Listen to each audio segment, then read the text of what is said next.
Good morning. My name is Benjamin Moeller. I'm a paleontologist and United States Ambassador to Laramidia. Today is day 7 of the Menefee expedition out here in northwestern New Mexico, where we're looking for 80 million year old fossils of dinosaurs, turtles, crocs, mammals, ideally, though we've yet to find evidence of them, plants, and all kinds of other things. And today our crew is splitting in two yet again. We have an area that we'd like to explore, so it's potentially some new material that we haven't ever seen before, but we're approaching it from two different sides. So I'm taking one crew and we're approaching the area from the east, and then Brent and Heather, who are the other two principal investigators on this project, are going to approach the area from the west, and we're going to see when we kind of meet if there's one area that's more productive than the other, and basically just see what we find. As with every other day, I have no idea what we're going to run into and what I'm going to be able to record, but I promise, even if we don't find anything, I'll make it interesting. So let's get to it.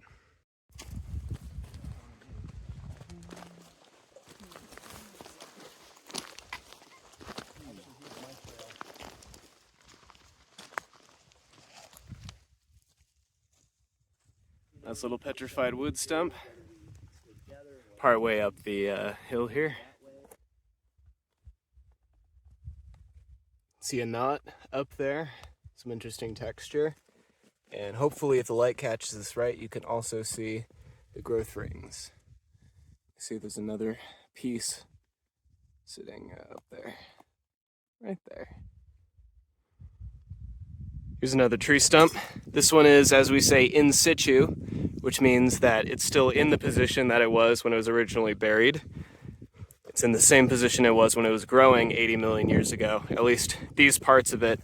You can see that the mudstone underneath is falling away, and there are lots of pieces of the same trunk that have fallen off and are now falling down the slope.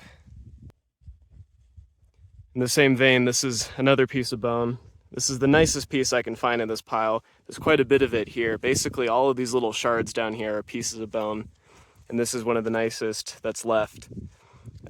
So when it exposed, it was in better shape, and over time, they break down, unfortunately. And so part of the reason why continual exploration of fossil beds is important is that decade to decade, fossils are being exposed and being destroyed. And if you're not out here surveying and collect them, data is being lost. And so this could have been something useful, maybe even 5 years ago, 10 or 20 years ago, but for now, we're probably just gonna have to leave it. So this colorful material is called clinker, and it's called that because, makes a clinking noise. And it's actually derived from the same organic layers that produce the humate beds that I've been showing you guys all week, but they're actually cooked by an underground fire, which turns it into these kind of pink and salmon and tan colors. And so I'm always checking these to see if there's any remnants of organic material. You can usually find some, some patterning, a stray bit of coal, maybe a little bit of leaf here and there. They're usually bare, but when there is material in it, it's really cool. I've come across a site that has some turtle shell. This one's a little fragmented on top, but you can still see all the distinct pitting there. And here's a few more float pieces with that same kind of texture on it, almost like a Nestle Crunch bar. So Brent and Heather, who are the other PIs on this project, are our turtle experts. And the more that we show them, then the more that they share with us, the more obvious it is that the Menefee Formation is just chock full of many different types of turtles, all living in the same ecosystem. And the turtles themselves are very powerful ecosystem indicators because they have very specific habitat needs. So while this chunk may not be a complete turtle shell, just the fact that we can identify these to a species tells us a lot about the environment where these are found. Very happy to see another one of these finally. This is one of those freshwater invertebrates, probably a unionid clam. I'm going to try to show the texture there where the two shells would meet. And it's not complete, but you can still kind of make out the original shape.